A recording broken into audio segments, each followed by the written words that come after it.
Dans la vie, il y a des moments qu'on n'oublie pas. Ma mère, elle peut décrire dans le moindre détail les premiers pas de l'homme sur la Lune. Ou mon frère, il se souvient exactement de ce qu'il faisait quand il a appris la mort de Lady Di. Moi, la mort du livre, je m'en souviens comme si c'était hier. Mes collègues et moi, on le pressentait depuis longtemps. La plupart des auteurs qu'on croisait en dédicace, en salon, nous le disaient, ils vivaient mal du livre. Il y en avait quand même qui s'auto-publiaient parce que c'était devenu plus rentable que de publier à compte d'éditeur.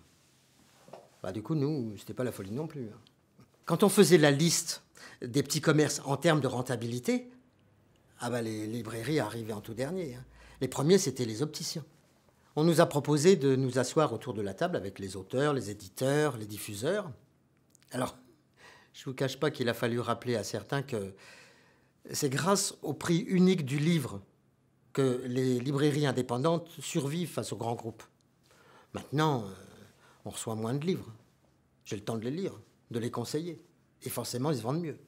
Il faut dire aussi que les représentants sont moins sous pression pour nous imposer des titres dont nous ne voulons pas.